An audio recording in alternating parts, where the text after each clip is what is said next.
Eric? Omar. I'm going to blame it on...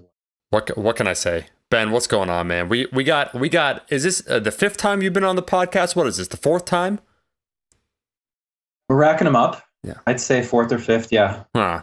And I bring you on just to make Eric jealous right now because, folks, in 2023, we're filming that film/documentary featuring Werner Herzog. We don't have confirmation of him being there, but what we do have confirmation of is that Eric will be coaching his athlete at Sheffield, the largest natural powerlifting meet ever. And Ben will be coaching two athletes, one of which, Leah, will be also in the same category, up for the, what is it, $50,000, the top male and female lifter. Is that around what it is, 50,000 euros, gents? What is it? Something. I think it's 25,000 euro for first. But wow. There's also individual lifts. Yeah. There's a lot of stuff. It's like the biggest, as far as I know, the biggest money pool for a tested lifter to date by a significant margin. So you might know, folks listening or watching, you might know Ben and Erica as some of the best coaches currently in the game. I know them as two of my potential lovers. I'm really, this is a love triangle. This is the problem. Well, I mean, potential. I haven't made my choice yet, and I just want to be clear. I want to give a few analogies that everyone can understand. Eric, so Ben, we usually give some pop culture references because we don't do deep film dives. We're not going to give like a Casablanca reference here. But we will say, like, Wedding Crasher style, I feel like I'm Rachel McAdams, and one of you is Owen Wilson, and the other is that guy from that movie with Lady Gaga. And he's a sniper too, like he shot a kid or some shit. Like I don't know what he was doing. That guy. One of you is Owen Wilson, and one is the other guy, Bradley Cooper. Thank you for helping me out. Or I could be Bella from Twilight. And so I am trying to be independent here. And say I haven't made my choice yet, but what happens at Sheffield could influence my outcome. This is like the Bachelorette Iron Culture edition. Yeah. Wow. Yeah. So I'm more dynamic though. So. Yeah. You do play. Also, Ben is a solid musician. So Eric's played. Here. Yeah. Look. Okay. You're both hunks. Go ahead, Eric.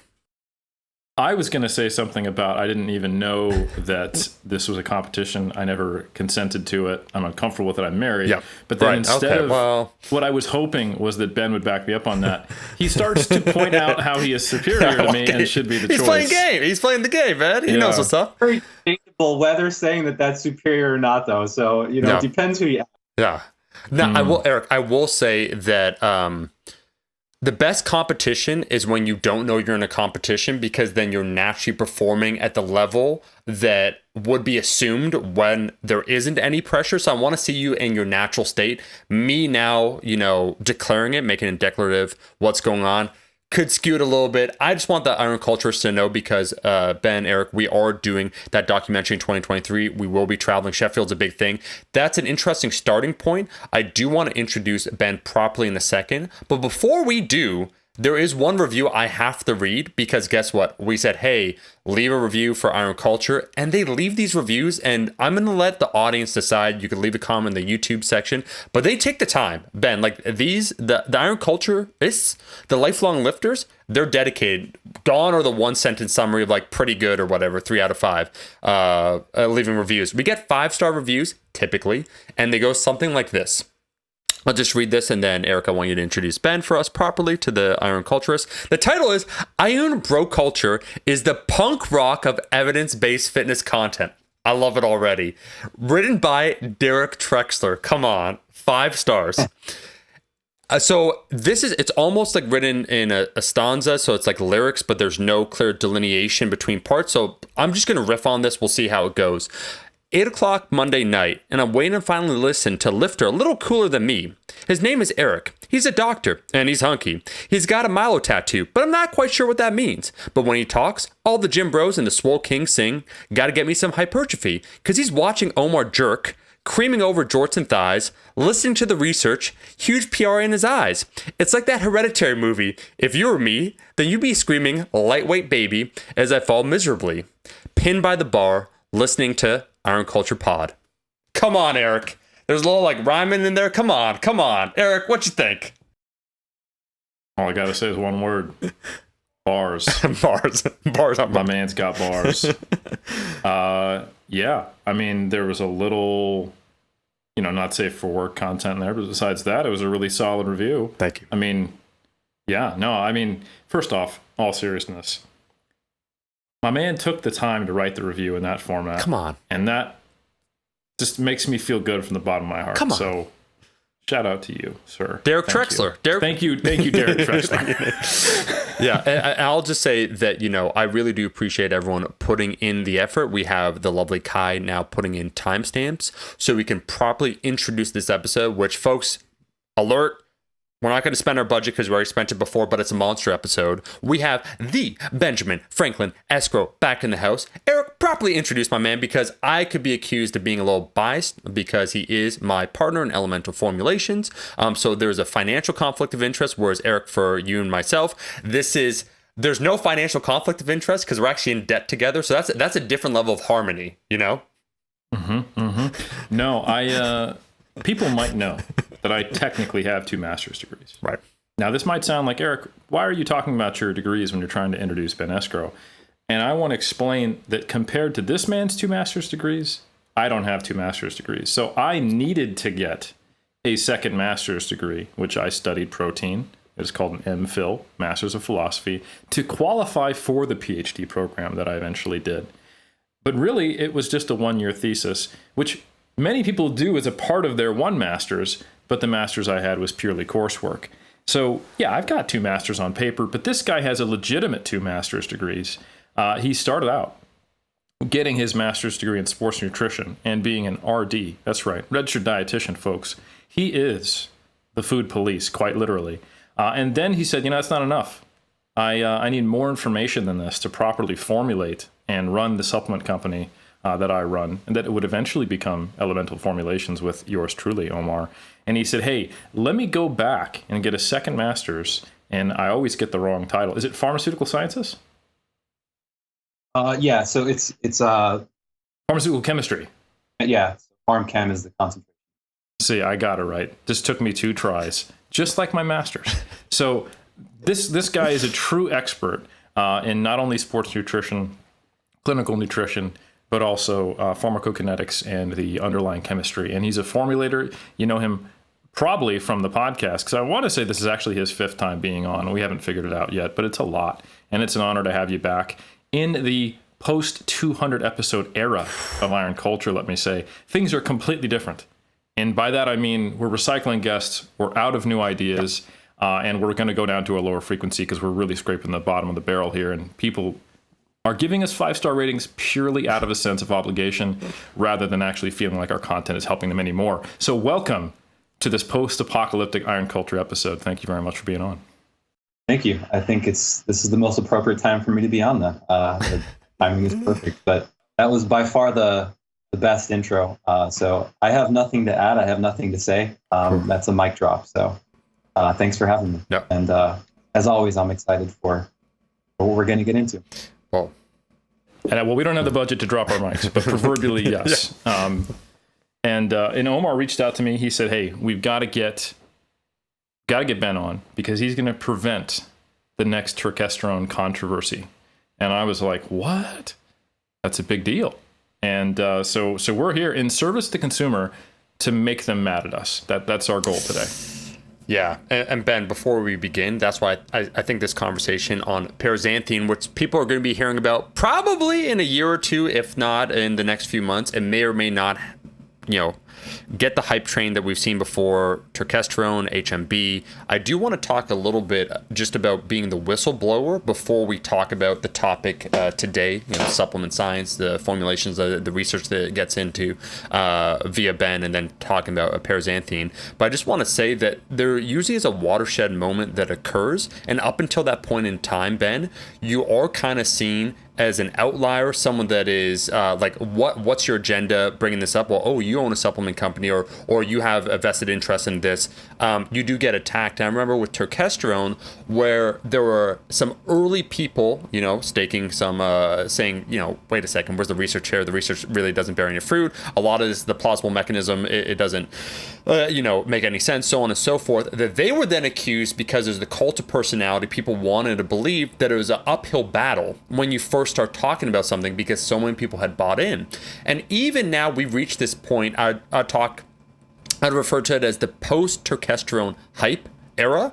I made a video 4 weeks ago, Ben, and largely, like, let's say 95% of people, and of course I'm in my own silo, so the people that are watching the video probably more adjacent to the current line of evidence, so on and so forth. But even still, there was some blowback of people saying, well, hey, you said it's likely a placebo effect, and essentially their line of reasoning was, it doesn't matter if there wasn't a plausible mechanism, that there is no definitive evidence basically saying that it does absolutely nothing. So in the absence of conclusive evidence damning it and people getting results, what does it matter what is the mechanism with which they're getting it, placebo or not, if they're buying into it? And so they're using kind of like, it was a beautiful case of just shifting that goalpost, just dancing on down that line where it's like, plausible mechanism doesn't exist, I don't care. And to say, I'm not going to lie, I did think for a moment that maybe some of them were paid comments, or people either supplement companies, how they do get this, and folks, this is a true story, shills to drop comments about things. So I don't preclude the possibility, but nonetheless, I think some people are still so bought in that they're willing to die on that hill, that even in the post-turkesterone hype, me making that video, I saw in a small way that blowback when you challenge some of the hype that goes on in supplements. So I can only imagine the difficulty choosing to talk about certain things, or raising some concerns, or just having some of these exploratory conversations where then it's purely one of a scientific discourse and of potentially a public good, that you could get under flack for, or under fire for doing something that should just be a public good and shouldn't be up for debate. Yeah, I have thoughts on this. And it's ever since I got into the bodybuilding culture, I realized that it was heavily influenced and sometimes even synonymous in certain circles with the supplement industry. It is where most athletes are actually able to make money, that and clothing deals, right? Those are, and as you know, Omar's got a clothing company and a supplement company, so he's basically the worst part of the industry. King show. Yeah, exactly. No, but in all seriousness, like, if you go to an expo that's attached to the biggest shows in bodybuilding, they are full of supplement company booths and tables. And when I was on bodybuilding.com, say again? Propaganda, supplement company propaganda. 100%. And if you go to and this is historically true as well. Like back in the day when I got to this, the proto social media of the bodybuilding forums for the bodybuilding community, there are people who are paid reps, or sometimes unpaid reps, just getting free products. And I even was one early on back in the day in like 2005 for Epic Nutrition, which I don't even think exists. And I was a sponsored athlete, which just means I got free supplements for controlled labs early on. And the idea is to get these people acting in the community to influence purchasing decisions, right? And that 100% still continues today. You're very familiar with people having, tagging different supplement companies in their Instagram posts, right? Hey, I couldn't do this without the support from insert supplement company, et cetera, et cetera, et cetera. So it is so much seen as the part and parcel of success in the sport, and even just recreational bodybuilding. I remember the default way I viewed things when I first got into the sport, or just was lifting for bodybuilding, was there's 3 similarly important pillars to building a muscular physique, and that is nutrition, training, and supplementation, which is completely false now that I've come to understand that. But there had to be some like deprogramming for myself, and that's someone who was kind of naturally skeptical, who was interested in pursuing an intellectual approach. And at the time, the bodybuilding magazines, I would try to find the ones with the most scientific information, like Muscular Development, for example, would have these summaries of the abstracts, which is, just think about that for a second. That's not good. But like, oh, cool, science, right? And, but I have to wade through 4 pages of like a Muscle Tech ad planting a seed there for the rest of our conversation, or some other company, and there was so much wrapped up between the two that I think sometimes when you attack a supplement that doesn't have sufficient evidence behind it, people can take it, whether they realize it or not, as attacking the excitement they have for making gains in bodybuilding. And I remember early on, I was spending so much money on supplements that I think I would have taken it that way. If someone had been like, "Oh, that stuff's stupid," like, "Look, listen, you're just not excited about getting gains and just the exciting potential of the landscape of all these different possibilities and ways that I can manipulate my body and like get this progress." And you're just not bought in all the way. You're just a naysayer, And I think that's like almost a visceral reaction that people don't think all the way through. And it's a weird thing to be in a space where you're trying to promote information from a consumer protection perspective, but then the consumers who want it to work, at least a segment of them, will see you as the enemy, or you as someone who is you're just doing this for attention, or you're just doing this you're taking shots at somebody to create controversy, or, oh, you're just piling on. Like for example, Omar, I actually really liked your video recently on the Liver King. Not because you were talking about the Liver King and like no one was surprised by that in the actual, community of bodybuilding, but that you pointed out like this is how it keeps happening. This is a repeatable arc. This is, a pattern, and we need to know better. And I think when you come at it from that perspective, I don't follow these people. I don't keep up with them. But I do think it's important for people who are coming into the industry to be able to see these patterns and not fall victim to them.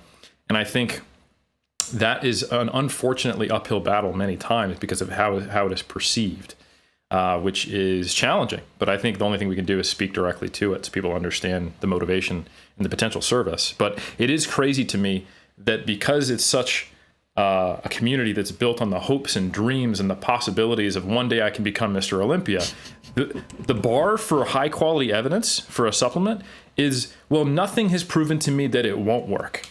And if that's what you need to make a supplement, awesome. Eat this cardboard box, because no evidence do I have in PubMed that suggests this won't make you jacked. I'm just saying. This cardboard box, from what I've heard from my colleagues in my home gym, yes, they're both cats. Yep. And sometimes one does chew on cardboard. So that's evidence. Case series, I'm ahead of the science, is that it will make you jacked. No, my cats are not jacked.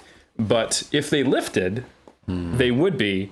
I don't have any evidence to prove that's not the case. They haven't had enough cardboard yet. That's the problem. That's right.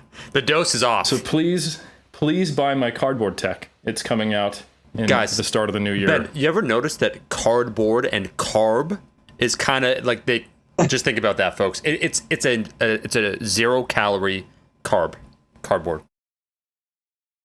But Ben, go on. Sorry. Cardboard-a-rone. Okay, I have nothing to add there. Nothing to add. But Ben, I do want to start with you, though, man. I want to give you the floor because this will be a perfect window into one of many fascinating conversations I constantly have with Ben, because Ben is one of the most creative thinkers I've had the privilege to, have some dialogue with in this space. And our story, your story starts before this, man, when we talk about Paraxanthine, and I want you to give kind of the high level what it is, Ben, but I also want to hear your personal story, because as a formulator, you're constantly looking for new novel things. And there is this gap, the gap between being validated by the science in quotation, so meta-analysis and so forth, where you wait several years or decades until something bears fruit. And so you're a late adopter then, and then someone who wants to be, such as yourself, a formulator that wants to follow the science, follow the plausible mechanisms. Before that occurs, there's this gap. And often our conversations, and that's what has led to many now formulations that have become part of the industry standard. I remember, man, when we first started talking, what was it, May 2020, about this mythical thing like Paraxanthine, and it was one of several, let's be clear, but the way that you started describing it made it intensely interesting. And so I'm not surprised that it now has been formulated as part of an ingredient profile, and likely that's why maybe the title for this episode, Ben, will be something like not preventing, like the next turkesterone, like hype versus evidence. I want you give a surface level overview of paraxanthine, but then let's talk about your own personal backstory looking into it, because I find that intensely fascinating, and then we can get into like who owns the trademark and so on and so forth now. Yeah, I think the best place to probably start is just touching on what Eric mentioned, because I think your personal experience in supplements is fascinating into how there's similarities, but also contrasts of my involvement, because you're right. I think when you start, it's the obvious thing. Like you start lifting and then you start supplements almost at the same exact time, or like very quickly after you start lifting, supplements become part of the picture. So obviously I was no different in that. But I think the part for me was the intrigue, and that never left. So I do think, it's always a two-headed monster of intrigue and disappointment. And I think the disappointment always significantly outweighs the intrigue or the promise. I think there's really very few we can pick. We can name that the intrigue became very close to the promise. Like a creatine is probably a good example of one of those. But there's always been a nerdy journey to it as well, where it's like, those breakthroughs like a creatine, or although you could say it's more gray area, like a 1,3-dimethyl, like Patrick Arnold did in his days. Like I've always been very fascinated on those breakthroughs. How did they work, and what led to them coming out and being developed, and like, what did they do that nobody else did in supplements? And I think a lot of it was sort of disruptive thinking, sort of, or just like, digging or excavating in ways. Like, for one, I know about Patrick is like, he excavated in expired patents, like, and he just dug and he found stuff that were, old pharmaceuticals that he could chemically alter. So I think I got inspiration from some of those guys, because while I agree, 99.9%, you really can't alter physiology that dramatically, especially like a drug. That 0.1% is enough for me to commit a lot of time to. So in formulating, I'm still doing that. And I think when I started, I never started a company in the beginning really to formulate. It was to try to figure out making supplements. And I just liked digging and trying to find stuff, because at that point in time, you guys will both remember this, maybe some of the younger listeners won't, but like arginine was in every pre-workout. It wasn't citrulline. Glutamine was in everything.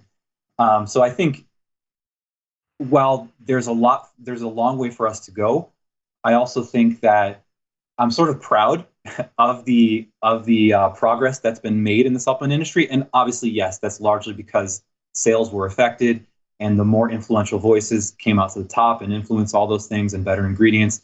There's a lot less proprietary blends. There's a lot, there have been improvements made, but I think anybody who formulates, I got to imagine anybody who formulates probably shares the same thing with me, which is you're always digging to try to find the next interesting thing that either nobody's found, or there's a loophole that's been misapplied or something like that. So that's always part of my journey. And I think a big part now,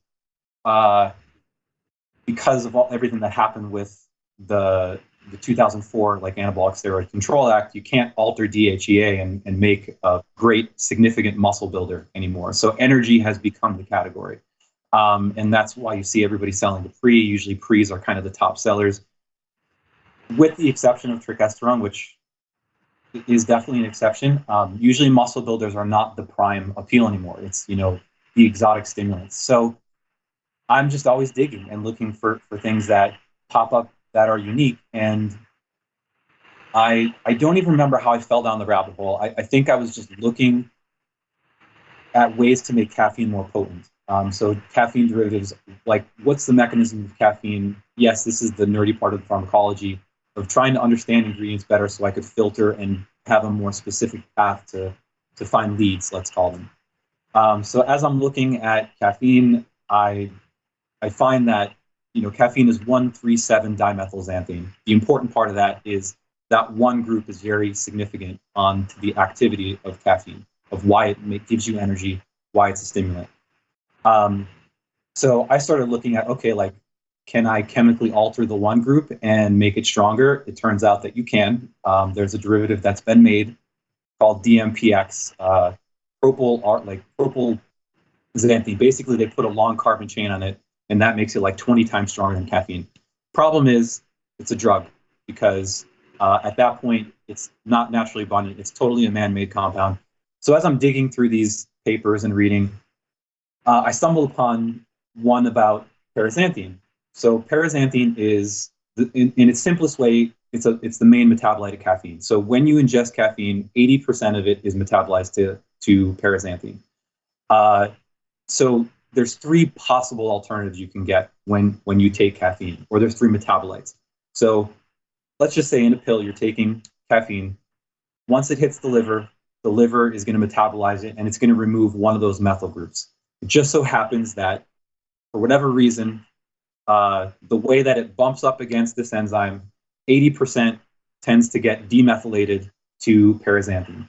So paraxanthine is 1,7 dimethyl xanthine, whereas caffeine is 1,3,7 tri. The other possible alternatives are theophylline and theobromine, which just means that methyl group is taken off at one of the 1,3,7, the different points. So to kind of go back to what I said about the one group being the important one is, and people might say, like, that's weird, just one carbon. How big a difference can that make? Well, theobromine is one of the metabolites, and theobromine has no stimulant activity at all. So if you just remove one carbon group from that one position, you remove the stimulant activity. So this one group is very important. But it turns out, as we'll talk more in this story of paraxanthine, the other groups are important as well in the activity. So as I'm digging, I'm reading, my eyes are kind of opening more and more, because I'm seeing, oh, okay, so the first barrier for me is, okay, is there a mechanism? Second barrier is, has this been studied somewhere to validate this mechanism, or to show that it has in vivo, like in human or in an organism, that it has activity? So there's a mechanism. It's actually very similar to caffeine. So it works on adenosine receptors. And there's been rat data. So as I find the rat data, I'm like, okay, let's check if there's human data. Okay, now this is getting more fascinating. Does the rat data line up with the human data? It turns out that it did. So a major part of the promise with paraxanthine, or what appealed me at first, was what I kept hearing is it seems to be less anxiogenic, so less anxiety producing. So one of the things that you often hear from people who especially take high doses of caffeine is like jitters. You hear a lot of marketing on jitters, and the other part is crash. So there was, of course, I can fit this now, because this doesn't produce one of the classical issues that people complain of with caffeine. The second one was that it's significantly less toxic. That one, if we don't go deep into it, I want to come back to it and touch on it. So yes, by a marker called the LD50, it is less toxic, but at normal dosages, it doesn't really mean anything. Nobody from a pre-workout is, dying from caffeine. These are all well within the studied ranges of dosages. So yes, on paper, it's less toxic, but does that really mean anything to the average consumer? No. So anyway, I'm digging. Everything that I read is very interesting. The other one is that it's more dopaminergic, and it's more protective to dopaminergic neurons. So people may have heard of like caffeine research with Parkinson's showing that it's protective to Parkinson's. So it actually may be, potentially, it's either something innate to caffeine, or maybe it's the paraxanthine component, metabolite, that's responsible for that. So that's interesting as well. At this point, I'm thinking, okay, why hasn't it come out yet? So I go down the rabbit hole. I try to source powder. The only place you can get powder is from chemical supply warehouses. So these are places that supply like, research institutions with just raw chemicals. So like one of them is like Sigma. Typically, when you buy from any of those places, it's very expensive. And I start digging on, like, can this be made myself or sourced? Short version of it is you can't source it because it's very difficult to make synthetically, and it's about 100 to 1,000 times more expensive than caffeine. So to kind of give some dates to things, like the first human study with paraxanthine that I could find is like 1986. Wow. And then the second one, there was a big gap, and then the second one was 1995. So before really the last year or two, there really wasn't much study on it, but we did have human research. So I thought the window was wide open. And really the barrier for me was that there's no way to produce it. And if there was, how am I going to produce it at scale to make it affordable? Because even if you release the product that was paraxanthine only, for 30 servings, it's going to cost probably close to $1,000, if not more. So it just wasn't feasible.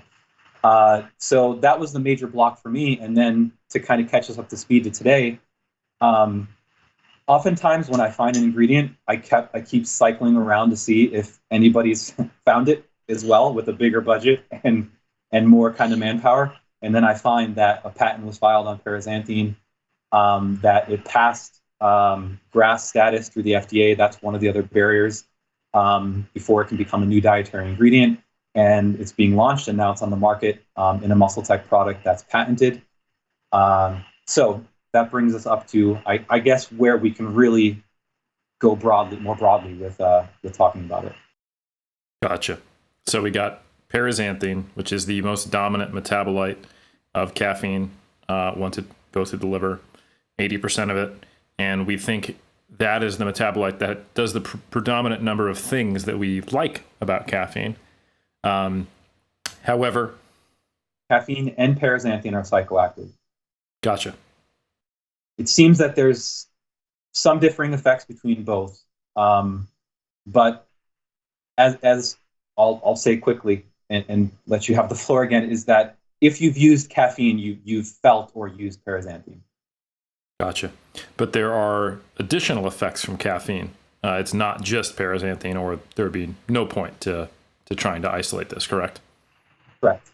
Yeah. Gotcha. So they're both stimulatory. It just seems that caffeine is more potent at what it seems to be at this point in time is releasing adrenaline, which, because adrenaline's fight or flight, usually what you'll have with that is some people get anxiety from adrenaline release. Some people feel more prepared, almost towards the aggressive, agitated state.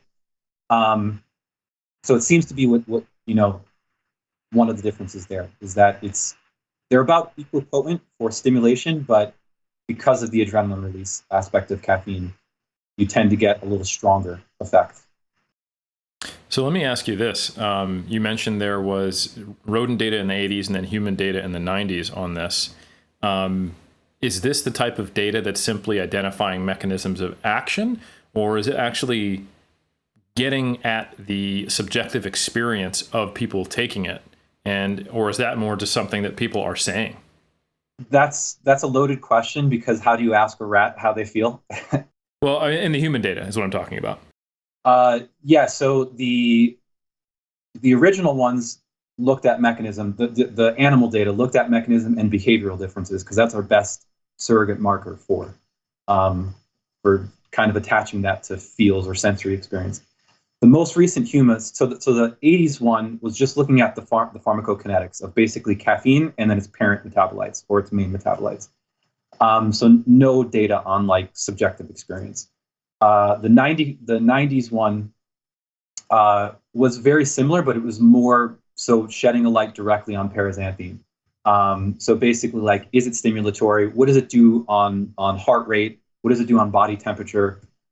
Nothing touched on with subjective. I think, at least from what I've seen with new things that are either abstracts that are being published or papers, is now, because it's been out, of course, they want to be able to fuel the claims. So now there's more pushing towards cognitive things and focus and all that other type of stuff in humans. Gotcha. Now, this might be a side tangent, and I don't think we should spend too much time on it because it doesn't even match with the arc that we talked about before we got on. But something I've noticed since I would say the pre-workout era, which started sometime in the late 2000s, would you say that's when that really took off? Is that the way people talk about supplements in the modern era is different. Like, it reminds me of drug culture, not of bodybuilding culture. So like if you looked at all the logs in like 2005, 6, and 7 on bodybuilding.com, or you just listen to people talk to each other, it's like, oh, how much weight did you put on? How much did it increase your bench press when you took this? Over what time period? Do you have before and after pictures? That was the type of anecdotal evidence that people were trying to get. And they would favor that over any data. Like, that was the common bodybuilder's approach. And I think an interesting thing that people might not know, and I have talked about this on a prior episode, is that there is this interesting dichotomous relationship with traditional medicine and science in bodybuilders, especially on the enhanced side, or those who are enhanced adjacent and listen to these sources of information. Because when you look at the first research and opinions of medical practitioners as well as sports scientists, at least in the West, on anabolic steroids, they don't work. And there was this strong backlash against the use of anabolics from a moral, health, and legal perspective in the 80s and 90s that resulted in a lot of bodybuilders feeling alienated and even having negative experiences when speaking to their primary care physician about their own personal use and not being able to get any guidance, feeling like any guidance they got was basically, you should stop, you're a bad person, rather than, I'm going to accept the constraints of this person I'm working with, do no harm, and try to help them be as healthy as possible based upon the decisions they've made, which is a much more modern approach to medicine.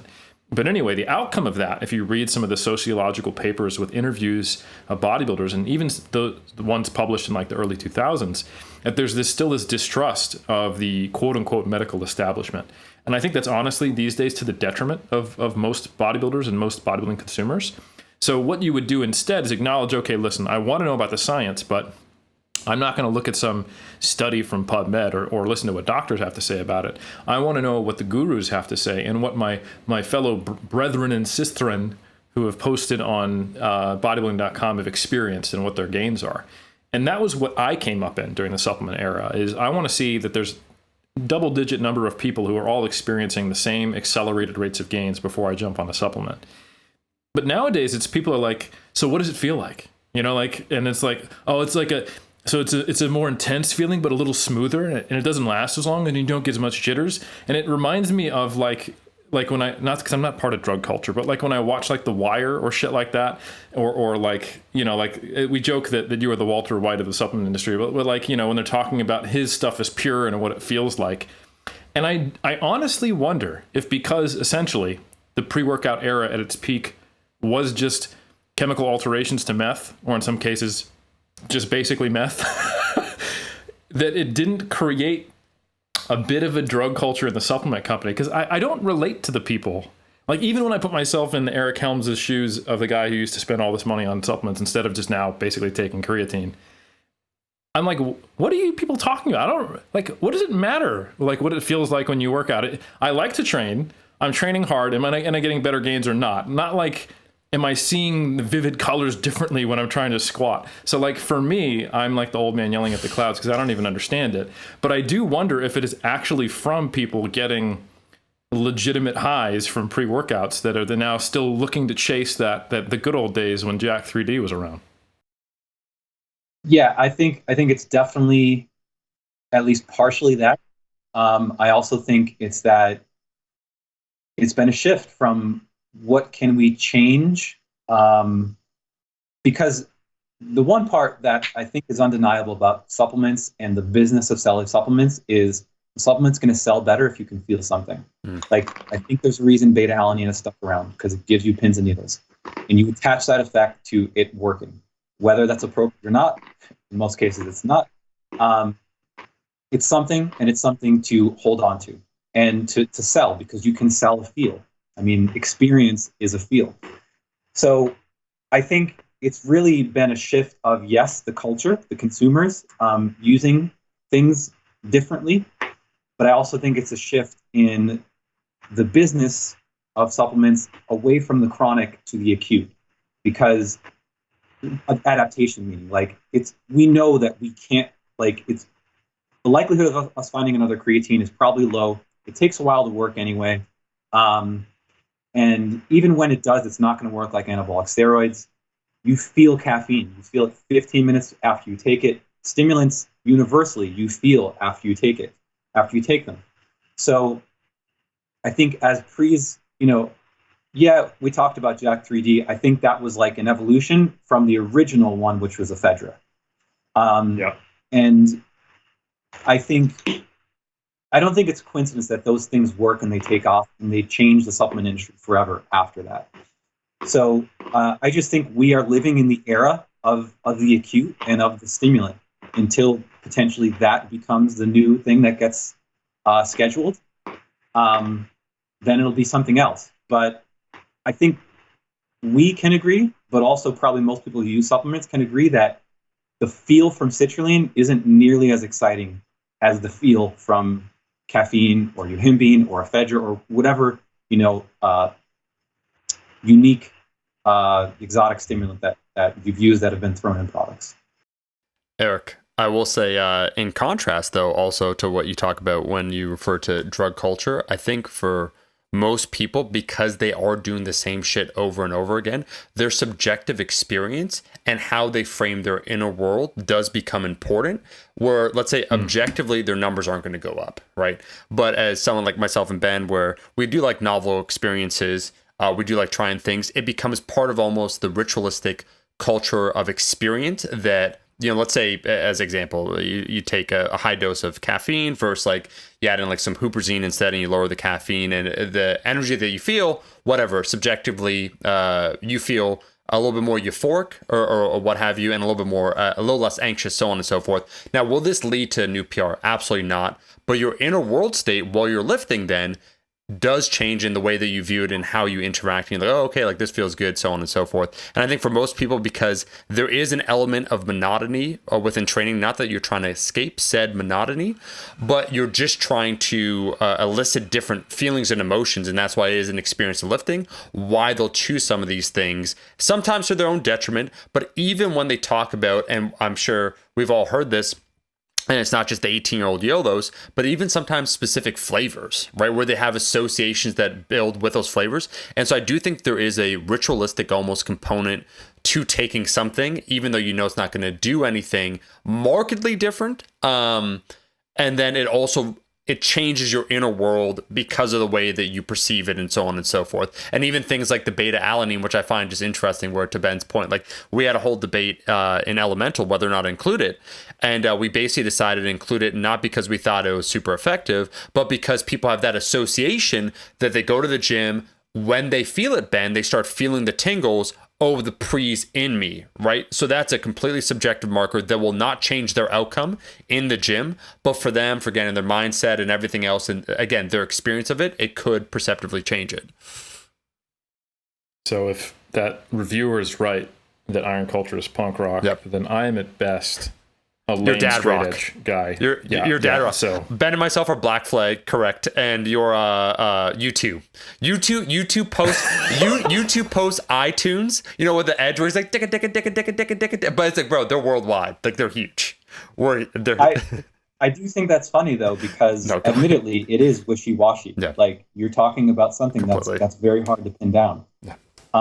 But to use the expression I've used before is, I think the fascinating part for me, while acknowledging that drawback to it, is like I feel like it's an opportunity to have conversations with people through chemistry. Like you can alter somebody's conscious experience with different compounds, and that's fascinating. But I acknowledge, the point is that it's hard to pin that down to like, is that a personality thing? Is that like, because we can give the three of us caffeine, and to some degree, we're all going to have a different subjective experience to that caffeine. That's very hard to measure and study and everything else. But yeah, I like the music analogy. But hey, I will say, it's good. It's good. And I think before I get typecast into the person who doesn't care about subjective experiences, because I do, and I think I've demonstrated that in other ways. I will say that, of course, if you could take a supplement which made the gym experience more pleasurable and made it easier to put forth more effort without side effects that would negatively impact what you're trying to accomplish through those said gym sessions, like sleep disturbance or diminishing returns that results in dependence. You have to take it more than results in sleep disturbance. Hint, hint, that's caffeine. Or actually almost any stimulant, really. Then awesome, like great. There's nothing wrong with that. And that could be a potential benefit.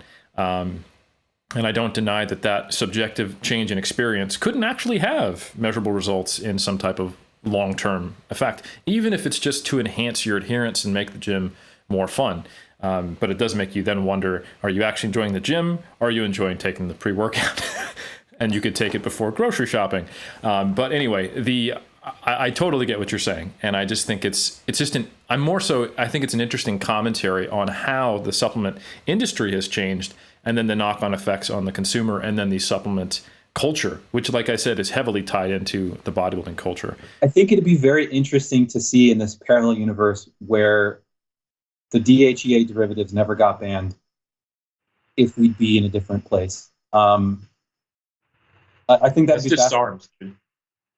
Yeah, that's a whole other can of worms.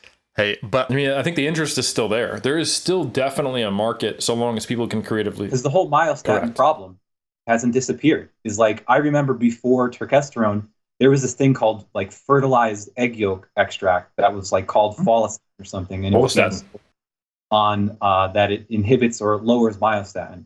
And I think the irony of all these things is they, like you guys have touched on, is they defy logic, because the pharmaceutical industry is the elephant in the room. The supplement industry does not hold a candle to the size and the funding of the pharmaceutical industry.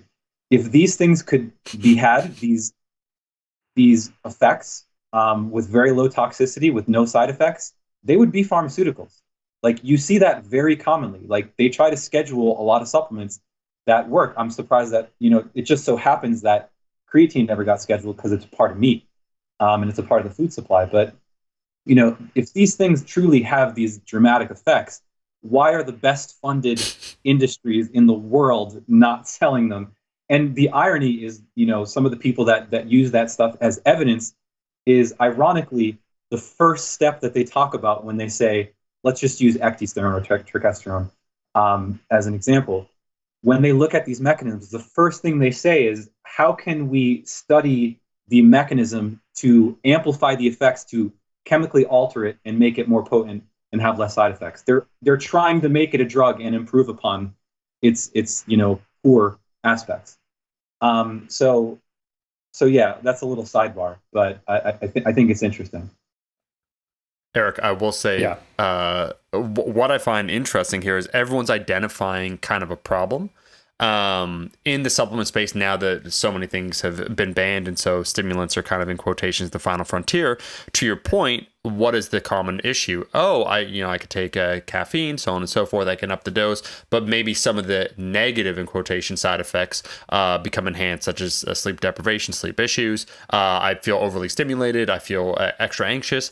And you would see in different ways how there'd be a new proposed either stimulant or ingredient. Like, I remember for a while, like, what was it? Like theanine, the green tea extract, a portion of it where it's like, is a smoother energy, right? It's a more natural form where people are identifying a potential issue where caffeine works, people will feel increased alertness, so on and so forth. But would there be a way of perhaps changing a little bit so you get more of the perks and less of the negatives, which sounds obviously like you're selling wolf tickets to someone. But I think that was at its onset, like a Paraxanthine, like taking a look into it, what was interesting. But I want to pick up right where we left off then, because Ben, you looked into it.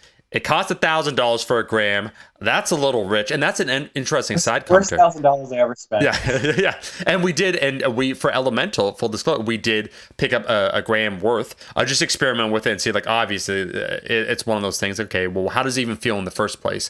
But I like how prohibitively expensive, to your point, Ben, when we talk about pharmaceutical companies, where they have, $1 billion research arms.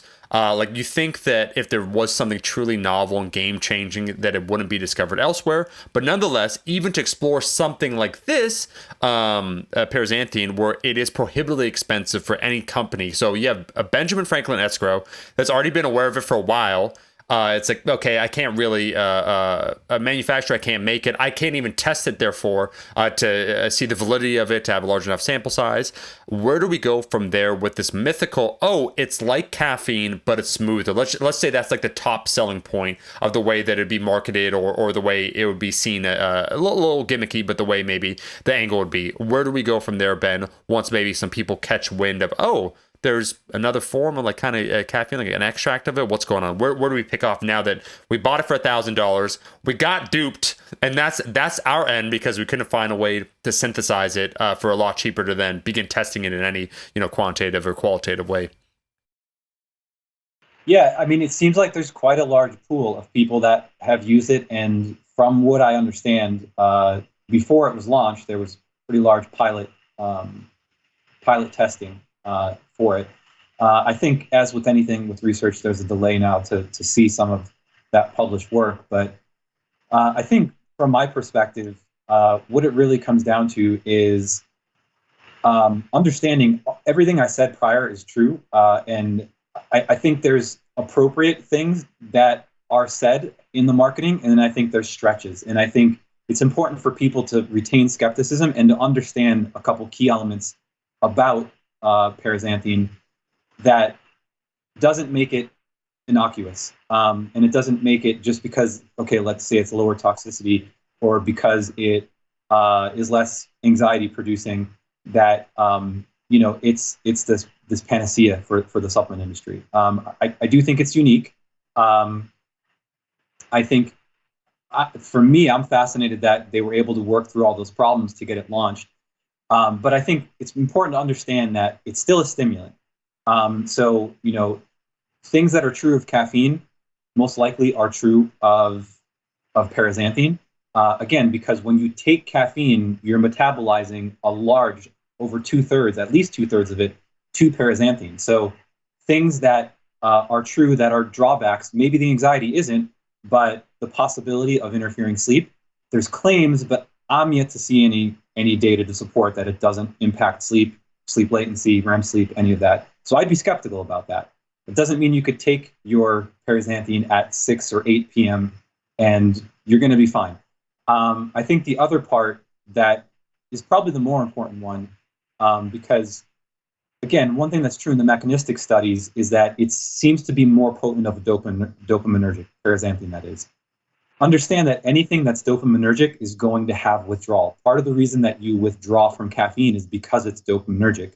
There's actually one of the studies suggests that maybe, one of the rodent studies suggests that maybe that's actually the paraxanthine component of caffeine and not caffeine directly itself that is the part that's promoting withdrawal. So understand that you haven't avoided that feed forward or that daily drip aspect of caffeine by using paraxanthine. I'm not trying to scare people away, but just understand those components that, there's no free lunch, so to speak. And that's true pharmacologically of everything as well. So we've got this IQ line that Muscle Tech has of pre-workouts / nootropics, basically, yeah. They contain paraxanthine, which is the dominant metabolite of caffeine and therefore shares many properties, unsurprisingly, with caffeine.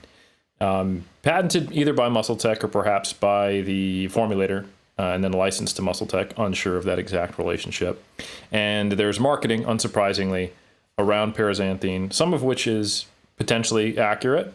Some of it is hyperbolic and sounds exactly like marketing would from a supplement company. And it sounds also like all of it is a little premature based upon what we can know, at least relative to, say, a caffeine, which has decades and decades of studies on it from multiple different angles, from, impacting cognitive to physical performance to looking at lethal doses to safety profiles to the whole 9 yards. So I want to take us back to something you said specifically, Ben, which was about formulators.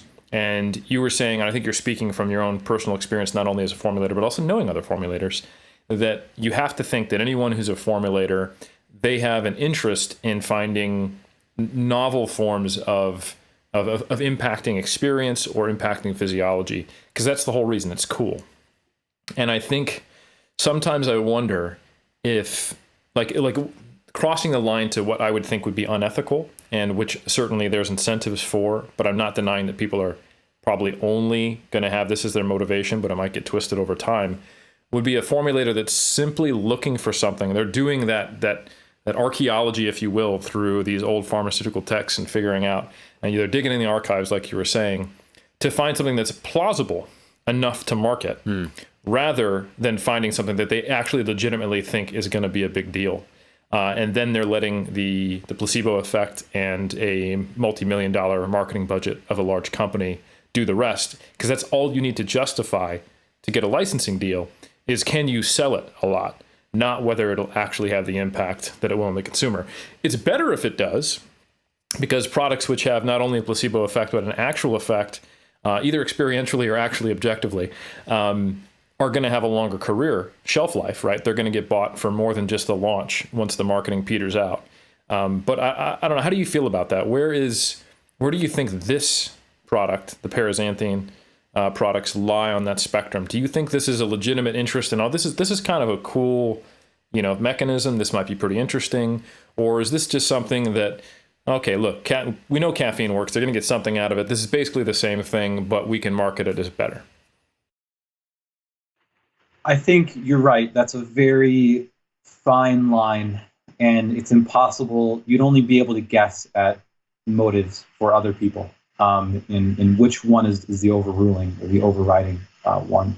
But I think, we touched on the experiential aspect of supplements, and knowing how big a component that is, definitively or objectively, does it feel different than caffeine? Yes. Is it mind-blowingly different? I would say no. So, let's separate all of the conversation we've had about other products and all that stuff. So I'm going to give you my perspective to try to remove any bias of when I first bought it, before it was on the market. The only way you could get it was from a research chemical company. And because that was my first question. Because I knew I had used caffeine. I knew at some point I was indirectly exposed to Paraxanthine, but that's very hard to attach, okay, at 5 hours, it's half metabolized. I should be feeling Paraxanthine now. It's too messy. So the only way to separate that was to front that cost and try it.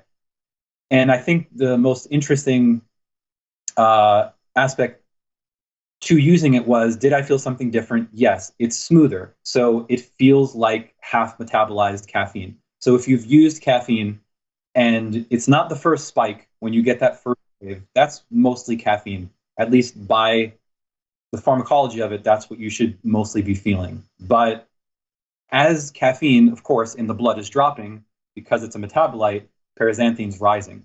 So while the onset of effect at caffeine is about anywhere from 15 to 30 minutes, the onset for Paraxanthine is anywhere from 90 up to 180.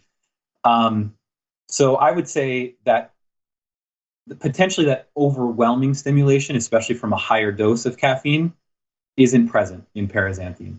It's more of an even line stimulation. I realize we're talking about some of the things that you mentioned, that it's this gray area, wishy-washy descriptions, but does it feel different? Yes. Would I say it's a revolution like 1,3-dimethyl? No, but I'd say it's probably the closest we can get in terms of things that you're going to be able to launch in this day and age legally. It's different enough that it's not as bad as some of the marketing I've seen out there. Because obviously we've seen the turkesterone marketing. Yeah, it's not that egregious, but it's going to be interesting to watch as well, because, like you said, you can really run with speculation. We've seen that again. We've seen that with ingredients like turkesterone, where there's a little bit and you see it being used for a lot.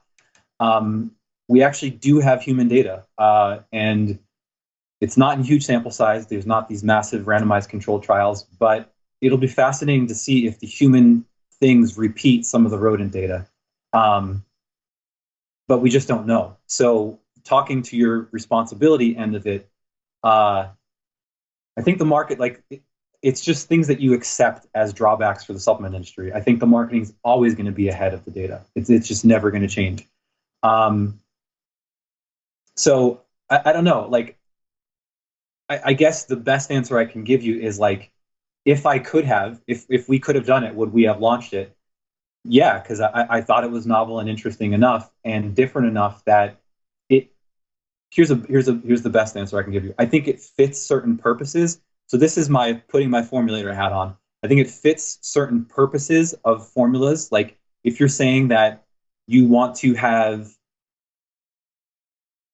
well, I need to rewind and explain. Like, if I'm going to formulate a nootropic, a mind-enhancing product, I don't want the stimulation to be distracting to it. I don't want someone totally amped up, jittering, like they would be on amphetamine or like ephedra. You want it to be a more peaceful, smooth stimulation. So in that type of formula, that's where I had hoped it could be applied. I think it fits well there. But, is it going to do what the really hard, strong stimulants, the places where there's escalating doses of caffeine with gray market formulas, like you said, research chemicals, and still 1,3-dimethyl. It's not that type of innovation or novelty. It's novelty in a different, more subdued way. Gotcha. Eric, my question for Ben, my one question, my man. Did you feel any swagger when you took it? That's not how I describe ingredients. Would it be swaglicious in your opinion? I felt peaceful stimulation. Those would be my choice of words. Well, I just want to say, Eric, so one, I redact what I called you dad rock. And in fact, as a hip hop head, I think you'd appreciate this. I'd call you Heartland rock instead, kind of like a Bruce Springsteen, where you're just holding down on that one strumming. And he has that song Radio Nowhere, and he said, I'm just trying to feel some rhythm. And I do want to say this, though, to be serious for a second, that I think even the people, and I can attest to this, let's just say some of our chums in the space, that even those that are hardline, show me the evidence, I want to be able to quantify this, they're willing to try different supplements just for a different feel and experience, that we can't discount novelty. But I think it's when novelty is weaponized to extrapolate to a point in place that no one would feel like. Ben would never feel confident in the claims, and it's in the intent and purpose maybe within something like a paraxanthine that you could see. And that's why, from a marketing standpoint, I do think it's pretty smart, like the whole angle that it's like caffeine, but it's without the jitters. Like that would just, like, that's not what it is, but I'm saying the way that it would be marketed. So you feel smooth energy. Like, you just start using some of these subjective phrases. And then if you get enough people believing it, like we saw within turkesterone, like, you just go, it doesn't matter. And this is the part that I think people need to be able to separate. People will say, oh, they're idiots. Like, the ones that used turkesterone and thought they got results, they're idiots. Not necessarily the case whatsoever, because they bought into the hype. Or they'd say everyone's like a paid actor that left the comment. Like, they would go to, I'm not going to name the comments. Like, so you mean to tell me thousands of these comments, or were people highly influenced in it subjectively believing this would be something, and then they just start littering, the social media stratosphere with kind of this feedback? And what ends up happening, maybe like with the paraxanthine, it's like, if enough people start parroting and saying it's like caffeine but a smoother energy without the downsides, and enough people start believing it, and to Ben's point, it's more like a subdued stimulation or like a quiet kind of energy. Well, one thing's true, you won't feel overly stimulated by it, right? So like that claim of like, well, it won't make you jittery. Well, that's going to turn out to be true.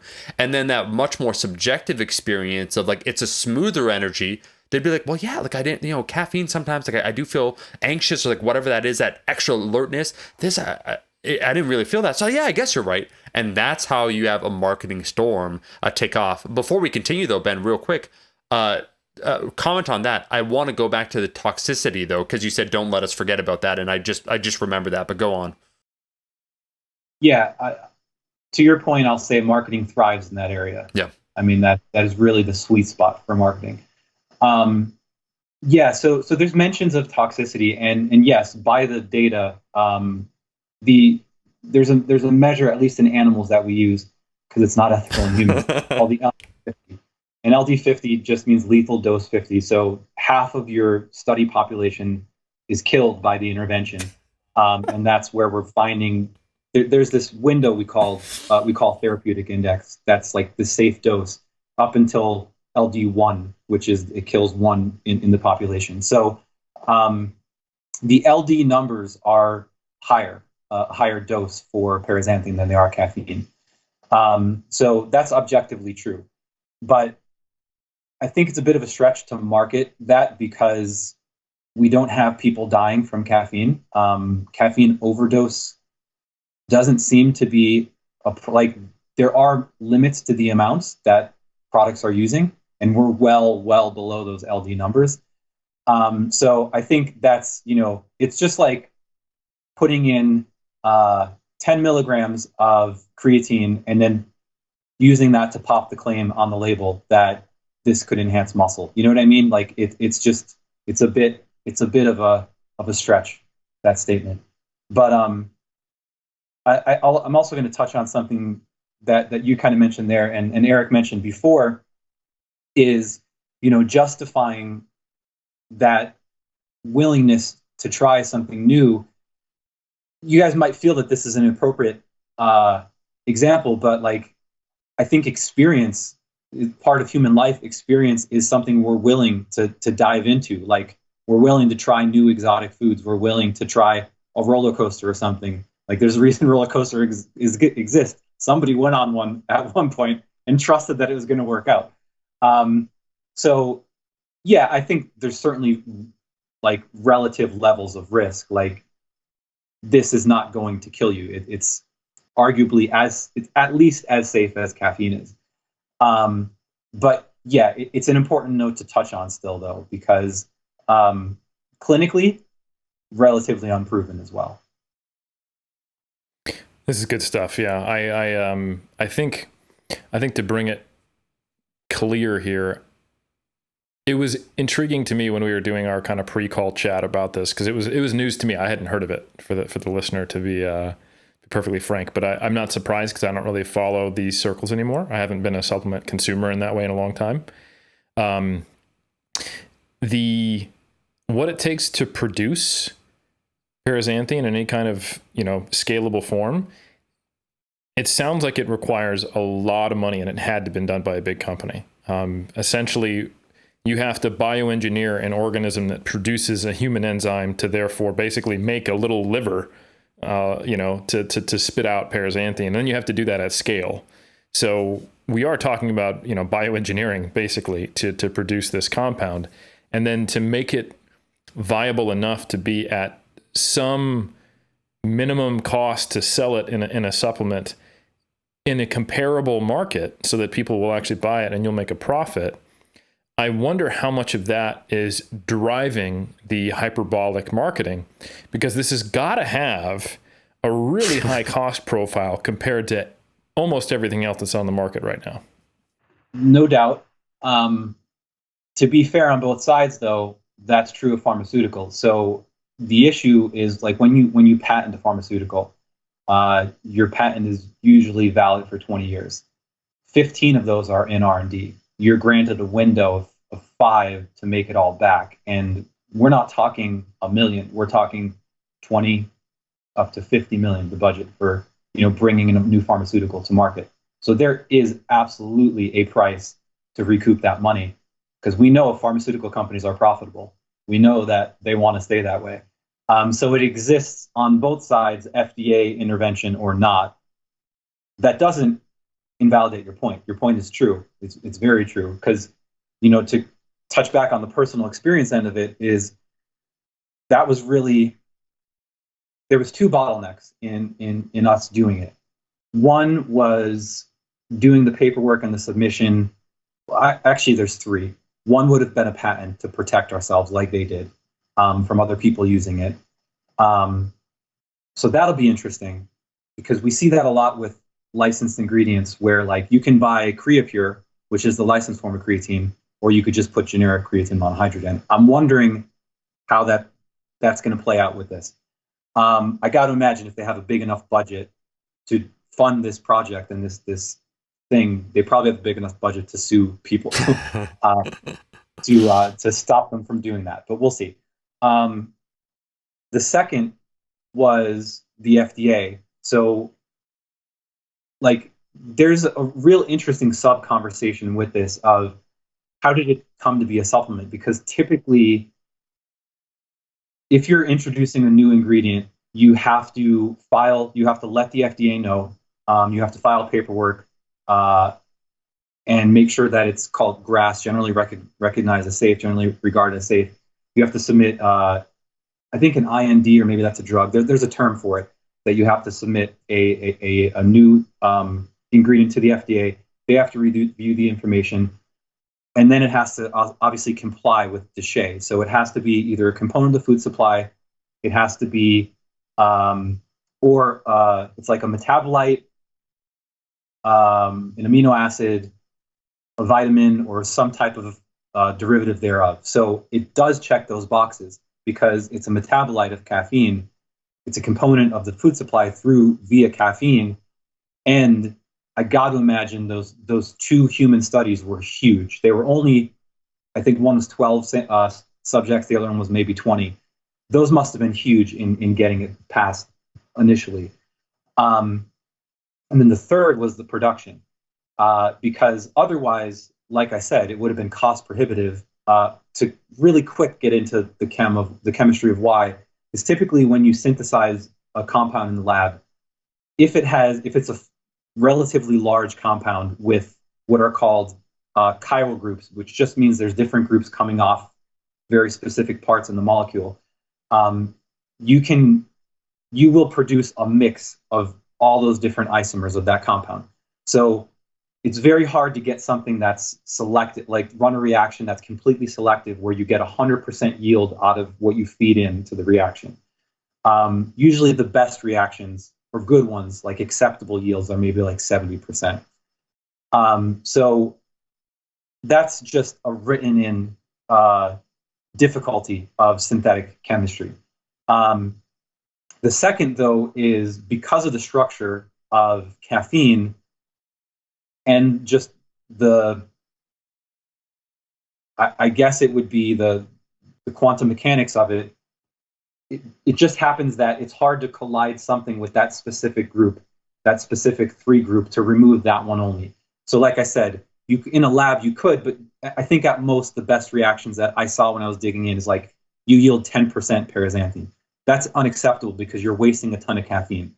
So I don't have any data to back this up, but my hypothesis on the reaction they're doing is they're feeding in caffeine to microbes, which is some type of engineered E. coli that expresses an enzyme that's selective, just like CYP1A2 is in the liver, that spits out very high yield, if not high 90s, maybe 100% paraxanthine, with very few side products, and then you just purify it from there. So the issue with that, though, is that's relatively new. The whole bioengineering field of microbes to selectively produce things as means for chemistry is fairly new, but specifically for that pathway, it's new. Like within the past 2 years, that was just published as like a PhD dissertation. That's how I know about it. I read this person's dissertation, and but the issue is you have to find a lab who can do that. You have to fund that R&D first. Where if they don't do that reaction, they have to teach themselves that reaction and then do it at scale and become kind of experts at that reaction. So you're not just feeding in a bunch of your raw materials with crappy yield. So from what little I do understand from what I've heard, there's one of the partners in this endeavor owns a lab in China who is able to run this reaction. So I would bet, I'm going to use a lane analogy here, like how much of your body would you bet on this? How confident in it? And I'd bet my right arm that they're bioengineering it, that they're using biocatalysis to react it, because if it could have been produced synthetically, I think it would have already come out in the supplement industry, and it certainly wouldn't have cost what I paid for it from a chemical supplier. Gotcha. So this is a multi-partner collaboration between someone who figured out how to produce this, understands the pharmacology to think this would have a worthwhile effect pursuing it. Someone who has the expertise in actually doing what you would bet your right arm on is probably bioengineering, and then a lab that can actually do it in China. And then one of the largest supplement companies in the world, Muscle Tech. So not that it's attached with that. Yeah. Yeah. So yeah, it doesn't surprise me, given what's going into this, that this is a high risk, high reward supplement, probably, if I had to think about just the cost and the supply chain and everything. And obviously you guys would know better than me. Let me jump in there, just because I think that's you bring up an important point, though, is I feel like everybody is chasing that mythical unicorn, though. So I think that's probably why it's justified, because since ephedra was banned and DMAA was banned, there still has been a rush to replace it. And if you want to exist on more let's say there's the white hat, gray hat, black hat, if you want to favor the white hat side, you're not going to sell DMAA, because companies still do it. They just sell their pre-workout as research chemicals or something that gives them a different legal loophole. So I think everybody's been chasing it, but I also think Muscle Tech probably has the budget to absorb the potential of it not working out. Gotcha. And it seems like a relatively legally safe decision to look at a metabolite of caffeine, right? And I think there's a really important point here that is intuitive and logical when you think about it. If this is a metabolite of caffeine, for it to have exponentially better, unique, or any adjective you want to put there effects than caffeine, that means we have to assume that caffeine in its whole is actually worse, inhibiting some aspect of something that's a part of it, that other parts of caffeine are preventing you from getting this unique superlative effect from paraxanthine on its own. And I guess that's possible, but it seems relatively unlikely. And it sounds like to me the most plausible thing that you could confidently say about this is, yeah, there's parts of caffeine that produce a little more anxiety. Some of that's removed, and you're removing some other potential benefits from caffeine, but you're getting this kind of smoother, lower stimulating stimulant out of it. And that's harder to market.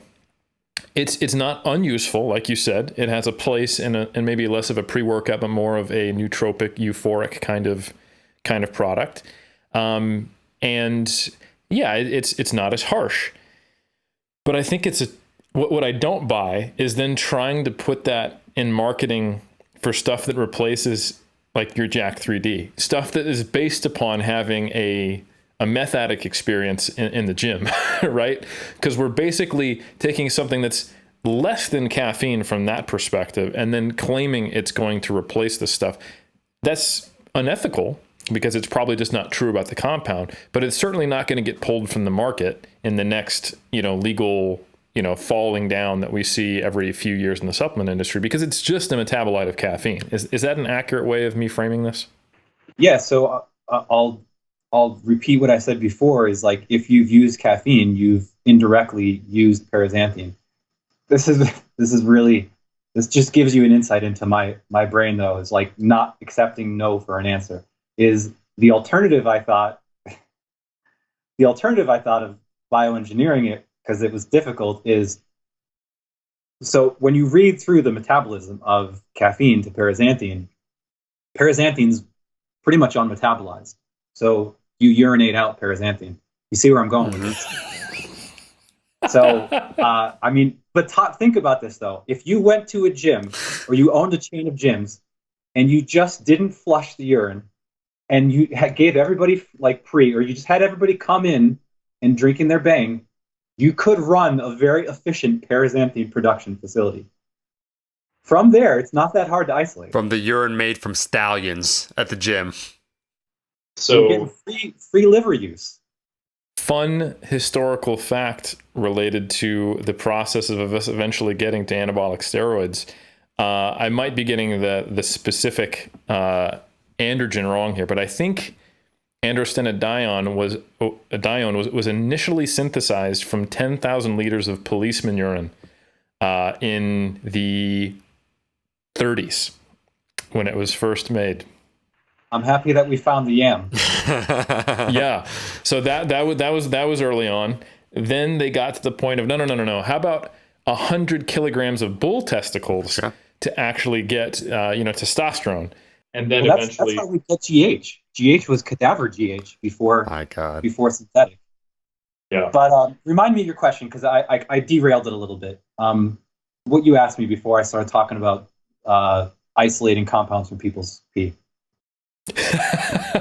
I was basically saying that the marketing is, we know it has to be hyperbolic because we can't expect it to be that much more than the thing it came from, which it is just a part of.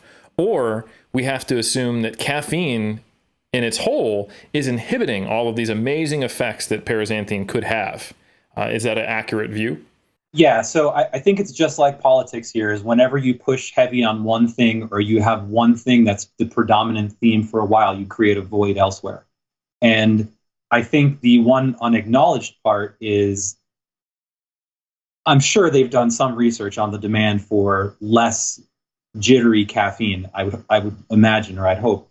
But yes, you are sort of disservicing that other community who wants that part. So just like, again, I'm going to use my own personal experience within this, is with De Novo, our pre-workouts removed beta-alanine because I just didn't feel I could justify it by the purely on the data. And then with Elemental, we put it in knowing that there was a demand, and then I post-analyzed to get some data. And it turns out that from our website surveys, like 80% of people want beta-alanine in there. So it's fascinating. Yes, there's a void created, but I do wonder what that percentage is, because if you take a step back and you look at the trend in supplements, we're not going in this direction where caffeine's getting dosed lower. We're going in this direction that it's ever escalating and it's ever higher stimulatory versions of products that people want. So maybe, is it fulfilling a niche? Maybe it could also be something else where they created a demand that before everybody else, and maybe they'll make a killing on it. But it does to some degree seem to go against what I've noticed to a degree of my time in supplements. The other part is, and this sort of addresses a question that we get asked quite a bit about, like, when are you releasing a stim-free pre? Well, the problem is sales have not supported stimulant-free products. It seems, just like you guys talked about, is like, what drives sales of products? Like, for some people, it's flavor. It's funny enough, like you can turn something red and you will make people perceive that it tastes sweeter than it does for the same amount of sweetener in it. So experience, is a huge component. And I do think the feels are a big component of supplements. And I think the fact that there's a reinforcing effect of caffeine and stimulants makes people come back for caffeine-based products. So I don't know. I guess that's yet to be determined, that aspect of it. But everything else seems to indicate to me that we're not walking it back with our desire for stimulation. I'll say, Eric, that I actually feel it's they might not be the right company for like paraxanthine, but there is a pocket. I'll give a quick anecdote. One time with my main man, Aus, who Ben has also met, we went inside. So he wanted a little stimulation. He wanted caffeine. So we went into a health food store just because it was local, near proximity to where we were. There wasn't much else around. And that a lot of things with like calm energy or so on and so forth, like things with theanine as an example, like green tea extract, so on, whatever. And Alice just very directly said, hey, do you have anything with like caffeine in it? And they paused for a second and they were like flummoxed, where it's like, caffeine, like why, like basically why would you want caffeine that's knowingly harmful to you, because they take the position that it's too stimulatory or whatever, and there's a Carl, do we have anything with caffeine? And then Carl turns around, the second person working there, and he's like, no we don't, like as if like, why would you ask that? And the point of me sharing this is that I don't think a supplement company marketing like bleeding edge innovations or high stimulatory products is necessarily the angle. But I do think there's that like gray area that if a company was to somehow embrace it where it's like caffeine but smoother, is honestly the marketing angle. Oh, you get the jitters? Everyone gets the jitters from caffeine. We know people get the jitters from caffeine. What if you could get the same effects without the jitter? Then you have, in my opinion, potentially like a multi-million-dollar product. So I just find it interesting from what Ben was describing, how it will be marketed, because Eric, this is a Waterworld like scenario. They got Kevin Costner, that's Paraxanthine, okay? He's looking good. They spent a lot of money on it, and they said, hey, webbed feet, that's the way to do it. But they now have to make it work because they've spent so much money, probably to Ben's point, researching it. I just don't know if their angle is the right angle, but I actually do think, who knows, because with a big enough budget, there is a particular niche within the supplement space where it would thrive. I personally do think that. I think with a big enough budget, you can create that demand too. Like, not artificially, that's the wrong word. Another quick thing just to just kind of drop into the conversation is, I'm not convinced that you can't reproduce a similar effect subjectively without it either. So I'd agree that you can't. So you're not convinced you can't produce a similar effect without it. So you are convinced you can produce a similar effect with a different combination of drugs. Is that what you're saying? I could have phrased that better. No, I'm with you. That's what I'm here for. I think there's ways you can smooth out that initial potentially overwhelming aspect of caffeine with certain ingredients. I'm not taking back everything I said. Like I do think the feel is, well, I think it says everything. The fact that, I would have used it if we could have gotten there first.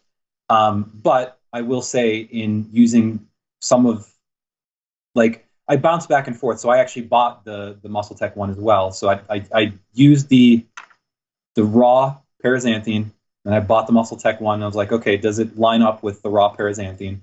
Because I also think, knowing the track record of supplements, you kind of have to test against what something says versus what's in there.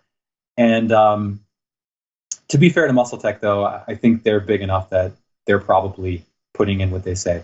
But at the same time, it did feel a lot like the stimulation that you get from some of our products with cholinergics in them, that do sort of mute that overwhelming aspect of caffeine. So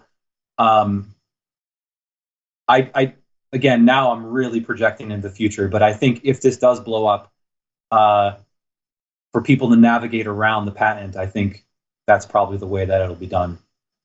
Because we see that already. We see people already marketing on, no jitters, less jitters, no crash, all of that same stuff. The only difference with this is it's just a different compound, or a specific compound that they're saying is producing that.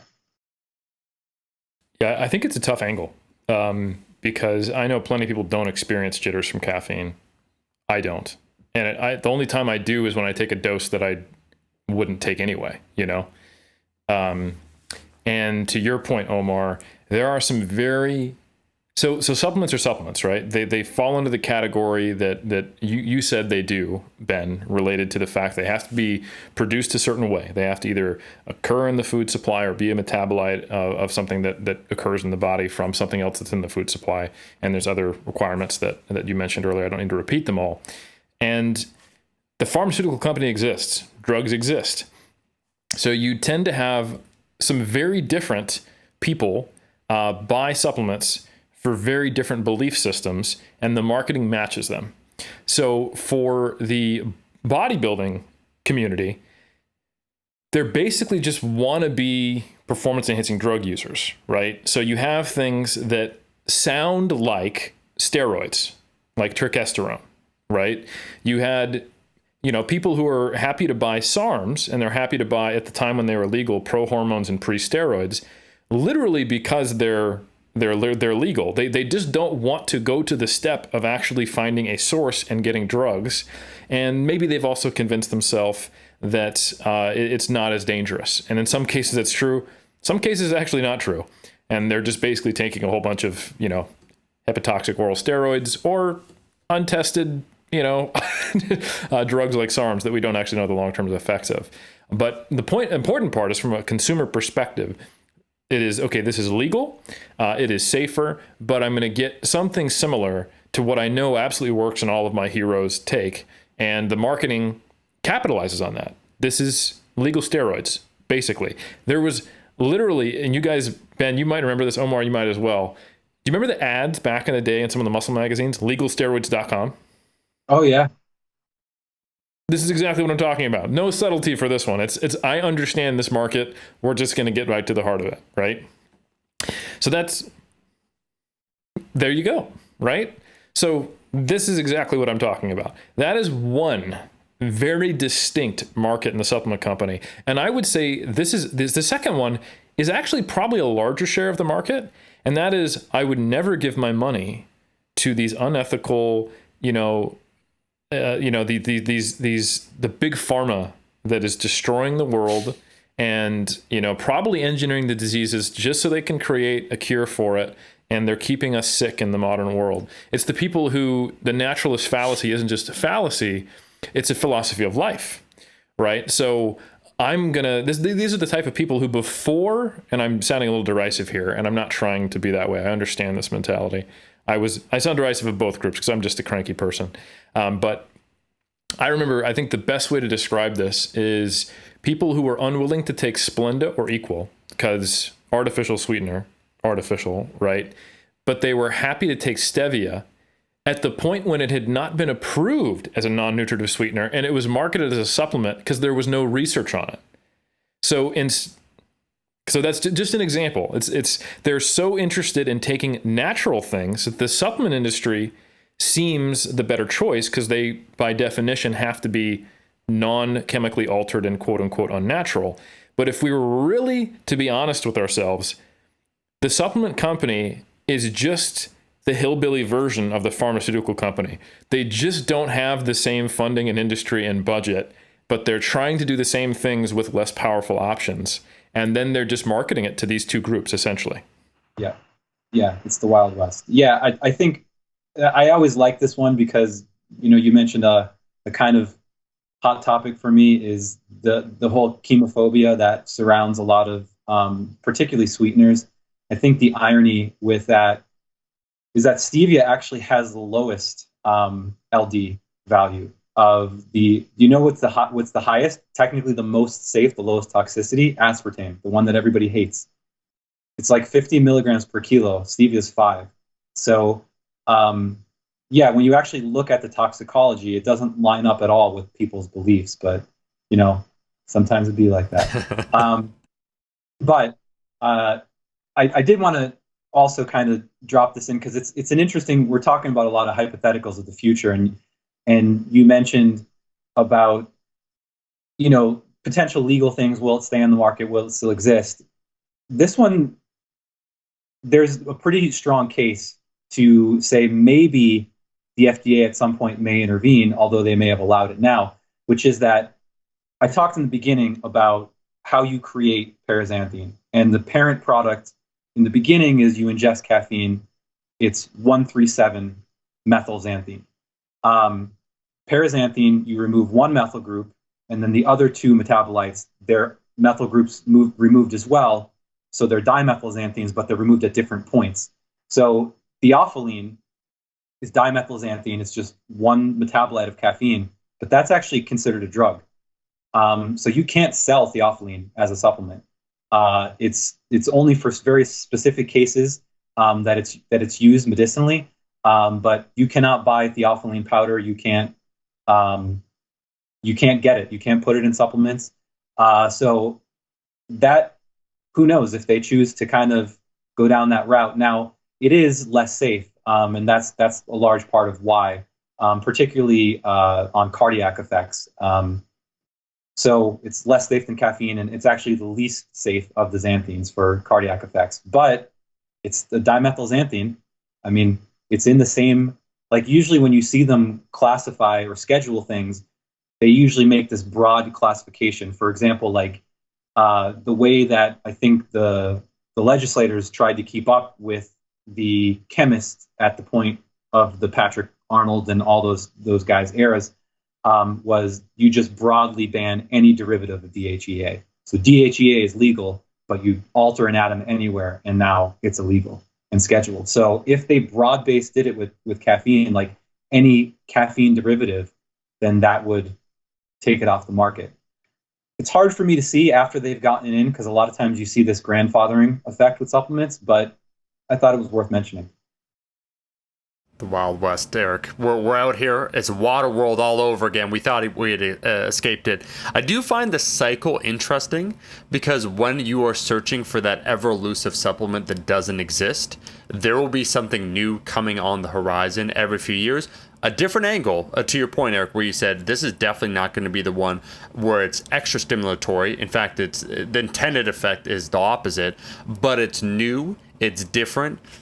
People don't know what it is, and when they don't know what it is, they're curious. When they start hearing things through the grapevine, like it was during my hiatus from YouTube, it was fascinating to me to see turkesterone back for, I think it would be like 2020, murmurs. I can't believe was that it took off. I can't believe that was like popular. Ecdysterone in our time was the one. Can't believe that.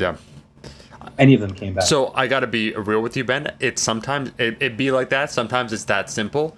I would put forth what's in a name. I would put forth one thing. Go. I think it came back specifically because it was forgotten. And because all you need is a hook, right?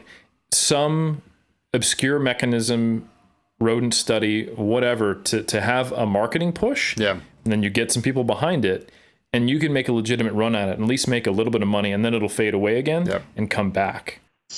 Here's an interesting question with that, and I realize that turkesterone wasn't supposed to be our topic, but this is a quick, maybe not quick, rabbit hole to go down. Is I remember back when, again, like probably around 2000 or early 2000s, when I was still doing the same thing I'm doing now, and I was looking at ingredients to get more jacked, and I remember reading about ecdysterone, and I remember reading that turkesterone, that derivative, I guess is the correct word, that version of ecdysteroid was the most potent. So I'm wondering, it makes me ask a couple questions, especially from what we've seen published about the poor potency of what's being sold as turkesterone. Is it that it wasn't sold originally because nobody could get it and nobody could actually sell turkesterone? Or did somebody read that same stuff and say, oh shit, I'm just going to sell it as turkesterone. It's got ecdysteroids in it. And it's still just as poor potency. It's just someone decided to go in on it. Because the one, I think, void still in that area, if you remove all of the efficacy debate, is I've never seen, I mean, we see with even normal products how content of the claimed ingredient could vary. The only thing that we have speaking on the potency is, to my knowledge, that one study that says it was dramatically underdosed. Like, I'd love to see if everything that's being sold, is it actually even, what percent turkesterone does it even have in it? Because I know we talked about on that episode. Well, that's exactly the second wave of controversy that came out around turkesterone as it got tested. And the vast majority of the products had 0 to very little turkesterone. And the highest one was still a fraction of like, I think it was like a quarter of what it was supposed to be in there. And that was the highest. So to connect that to this conversation, Ben, what's to stop me from doing one-stop shop bathroom-based supplement and selling paraxanthine? Well, there's a patent. That's what would stop me. But saying I've got paraxanthine and just selling you caffeine, because you're not going to know the difference. So the worst part, and this is the part that I hate to admit about supplements, is in the beginning, especially when you're a smaller sized company, it's on you to self-regulate, and it's on the FDA to come get you to intervene. So if that patent didn't exist, there's really nothing. And the depressing part that I've seen just in our experience is when you do that stuff, nobody even cares to look. Ben, so Eric, to the point, kind of like Greg Nuckols said, when he writes for Stronger by Science, how he'll have the footnotes, the research and so forth that you could click on. And he said only about 2% of all visitors will click on any citation, just to show that people want to see them there, but they actually don't want to look into themselves and say, oh, okay, this guy isn't full of shit. In the same way, we paid for third-party testing and everything else, and there was a feature on the website and whatnot, but the amount of people that scan the QR code that we put on the label, like Ben put on the label, he's the one that designed the label, super cool, where you could just like with your phone and then it takes you to the website, the amount of uses was abysmally low. Even though it is something that's important, and I think even the people that identify as thinking it's important and feeling like, yeah, of course I want like potency and purity, they didn't click on it, which is super interesting. And it's funny too, because it's sort of a double-edged sword, because I love that trust exists. Yeah. It could be laziness, I don't know, but I'm going to say that it's trust, especially in the brands that I think exist in our space, where there's sort of the 1, 2, 3 person brand. Yeah. You know what I mean? Where it's not this, huge umbrella conglomerate thing. I'd like to think that a lot of it is trust and knowing that, oh, these people seem like they care. I'm not going to spend 5 minutes of my day doing that. But I do think you can certainly get burned if that's just the universal way of viewing it. Because, there's, again, when you talk about like just the plain physics of doing a mixture, like sedimentation is a thing. And we've even had issues where you run a batch and the correct amounts were put in. Like there's this thing that exists in dietary supplements called intentional ingredient overages. So you're actually supposed to, it's normal to put higher amounts of ingredients into your blend than you need, because one thing that's required on the label, if someone does check it, is that you need to test out for your shelf life at least that potency, unless it's an herb. If it is, you can be lower than 100%. But you can have issues in a multi-ingredient product. You can have issues with hitting that marker from the simple fact, not because you put less than 100 in, but just because different powders have different bulk densities. Like imagine if I put sand into a jar and I put table salt into a jar. I don't know this for a fact, but I'm going to guess that sand is more dense than table salt.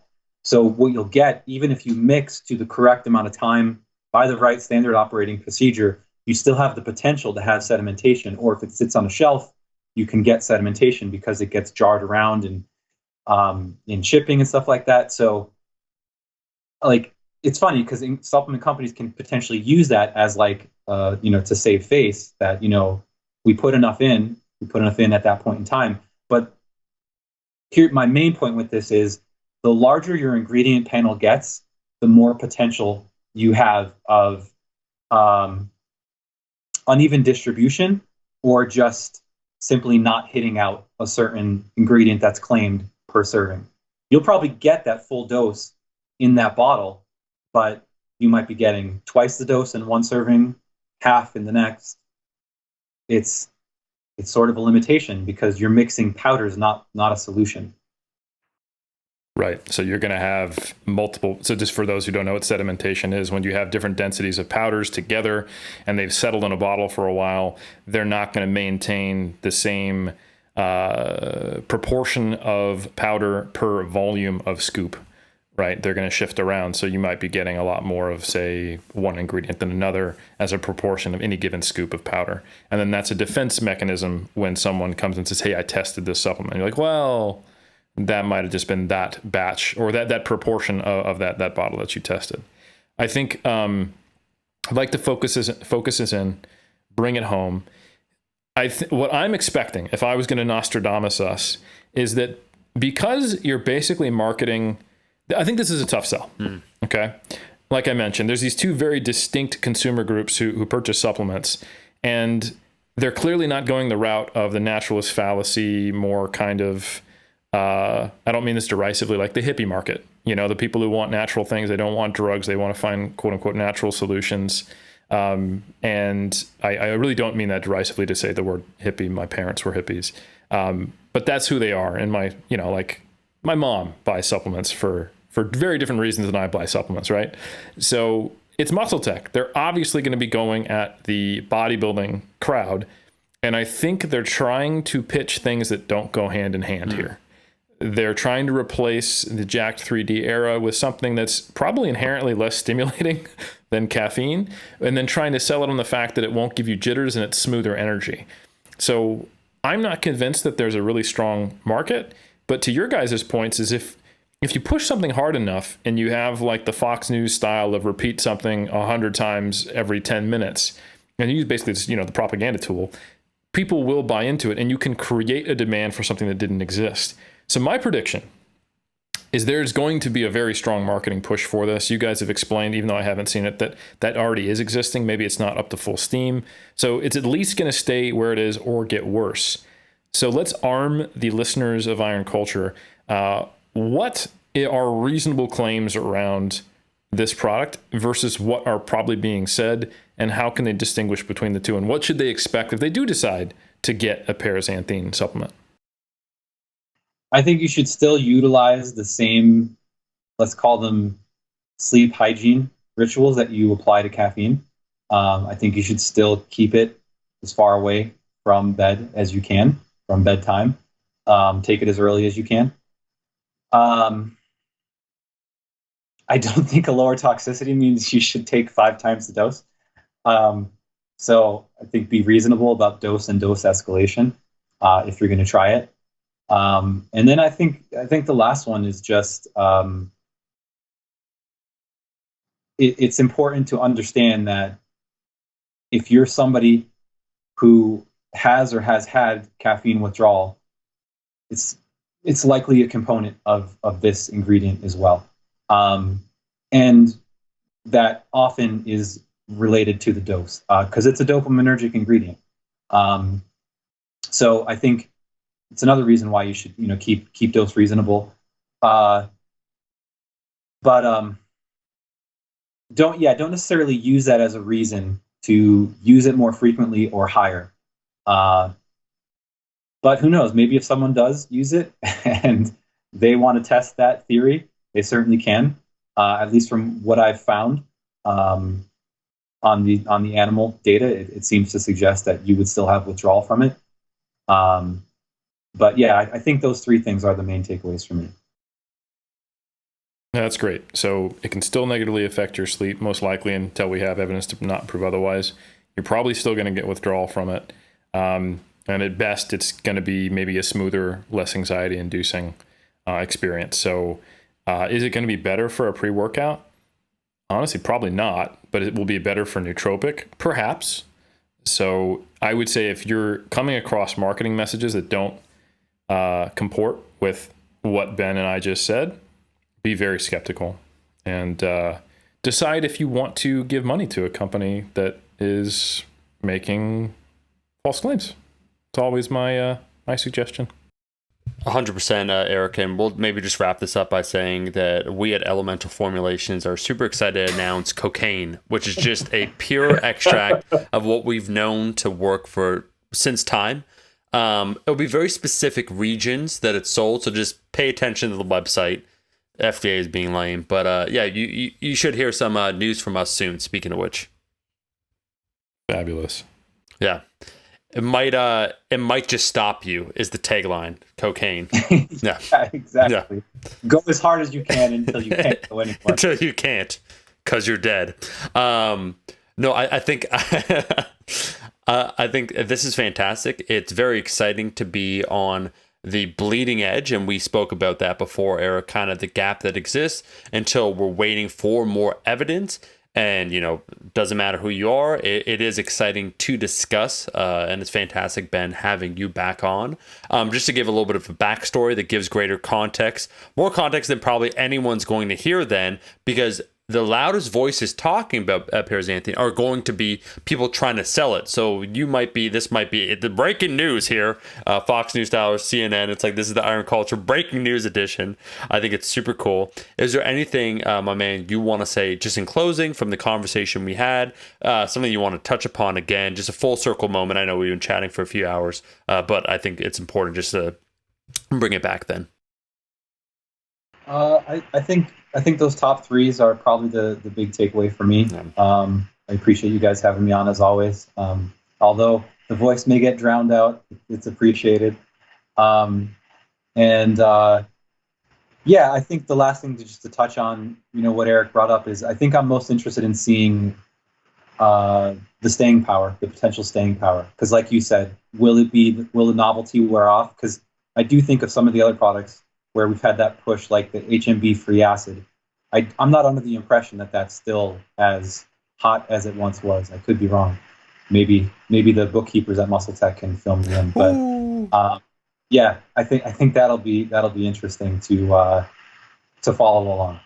And then if I can collect enough urine by Iron Culture listeners, send all urine to Elemental Formulations LLC. Oh my God. That you heard it here, folks.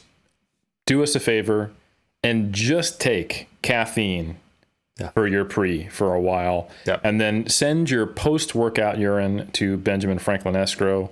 That's somewhere in Pennsylvania. Just choose a random address. It'll get to him. Yeah. He's a big man in PA. It'll get to him. I think that about wraps up pretty much all the points we needed to make. But I will say one thing. Yep. And this is a serious note.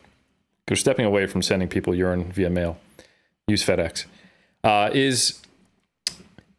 do think, even though the evidence-based community has a relatively smaller voice in the bodybuilding industry, that we're one of the loudest, smaller voices, I would say. So we're not just spitting against the wind. We've got like a loogie. We're spitting into the wind, and then it's coming back and smacking in the face. But I will say, no, in all seriousness, I do think the contribution of the evidence-based community to making people more aware when supplements don't do what the hype says they do has an impact. 100%. We talked about this not too long ago, how there was a recent survey that came out that showed a fraction of the people using BCAA today compared to 2012.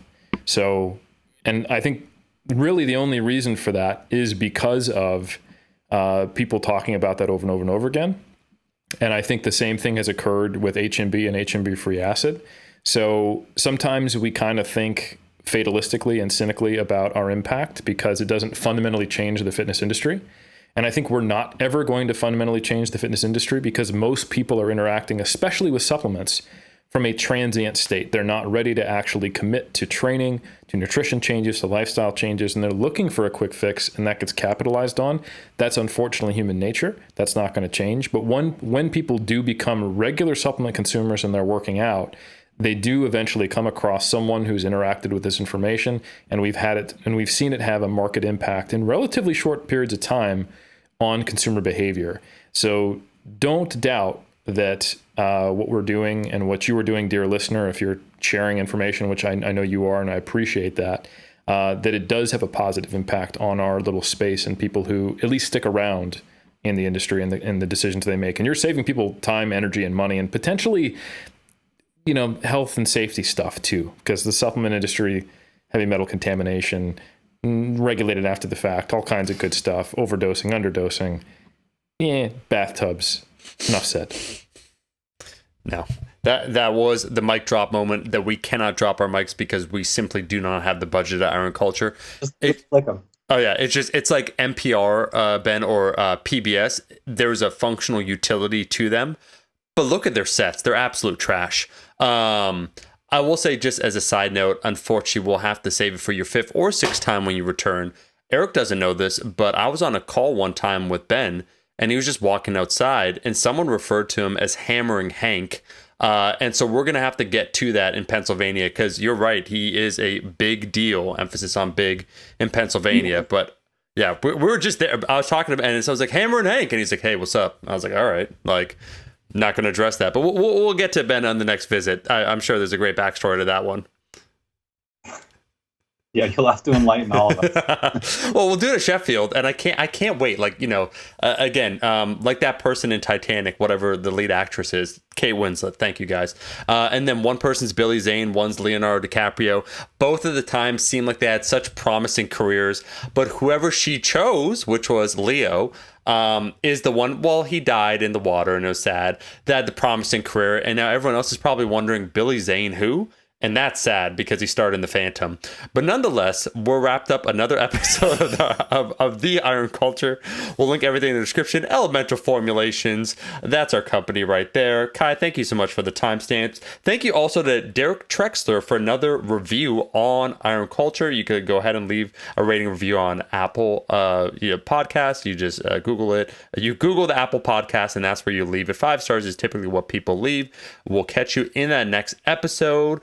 From now until the end of time.